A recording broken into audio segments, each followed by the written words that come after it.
asin sa dila ng halimaw. Isang malakas na hiyaw ng sakit ang pumuno sa gabi habang umurong ang manananggal. Pumapadyak at pumapagaspas ng kanyang pakpak sa sobrang galit.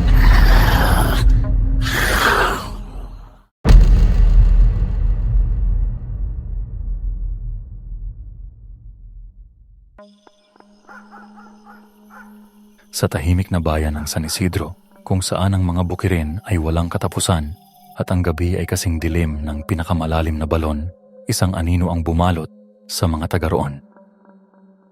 Nagsimula ito sa mga bulong mga kwento ng mga alagang hayop na natagpo ang wala ng buhay at wak-wak ang tiyan.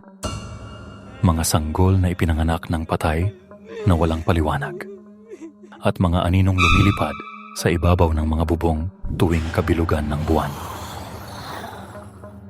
Si Elena, isang batang hilot, ay hindi naniniwala sa mga pamahin. Mas pinaniniwalaan niya ang agham at lohika kaysa sa mga kwentong nakakatakot na panakot lang umano sa mga bata. Ngunit nagbago ang lahat noong ginugol niya ang isang gabi sa bahay ni Aling Rosa. Isang buntis na balo na matagal nang nagrereklamo tungkol sa bangungot at pakiramdam na may nanonood sa kanya. Pagsapit ng hating gabi, isang kakaibang katahimikan ang bumalot sa buong bahay. Tumigil sa pag-ingay ang mga kuliglig. Ang mga aso ay nagsilukob sa ilalim ng mesa. Si Elena ay nakaupo sa tabi ni Aling Rosa na hindi pa rin makatulog habang mahigpit na yakap ang kanyang tiyan. Sa kumikislap na liwanag ng kandila, naglalaro ang mahabang mga anino sa dingding ng bahay na kawayan. Pagkatapos, isang tunog parang pagaspas ng pakpak.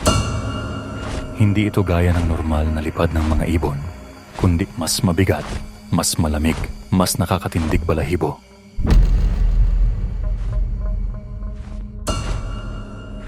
Sa labas, sa ibabaw ng bubong na pawid, isang kakaibang nilalang ang nakadapo, isang babae ngunit hindi pangkaraniwan. Napasinghap si Elena, ang manananggal. Bumaling siya kay Aling Rosa upang gisingin ito, ngunit dilat na ang kanyang mga mata, puno ng takot. Pumitik ang bubong, tanda na gumalaw ang nilalang.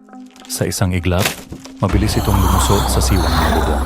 Inunat ang mahaba at malaswang dila nito. At itinutok ito sa tiyan ni Aling Rosa.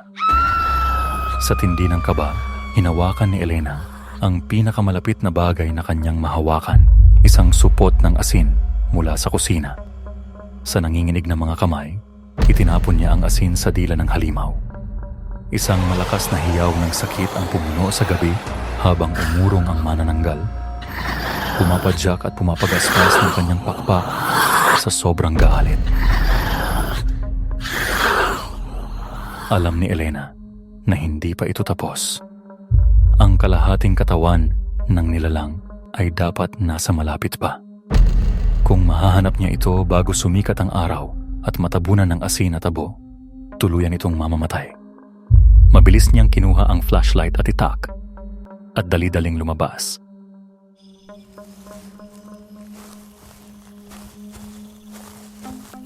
Sa ilalim ng lumang punong balete sa gilid ng bayan, nakita niya ito isang nakatayong katawan. Walang itaas na bahagi, tahimik na naghihintay sa pagbabalik ng may-ari nito.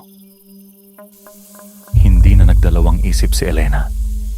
Isinaboy niya ang lahat ng asin at abo sa katawan ng halimaw. Agad itong nagsimulang umusok at tila natutunaw, naglalabas ng nakakasulasok na amoy. Mula sa himpapawid, isang nakakapanindig balahibong sigaw ang pumailanlang hudyat na ang manananggal ay natupok na ng kanyang kasalanan. Bigla itong bumagsak sa lupa, nangingisay, bumubula ang balat habang unti-unting naglalaho.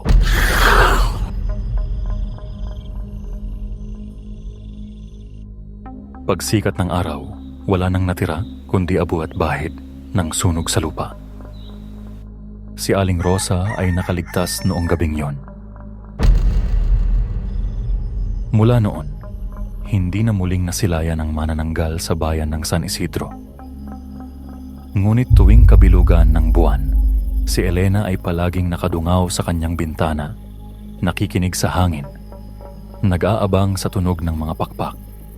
Sakaling bumalik ito,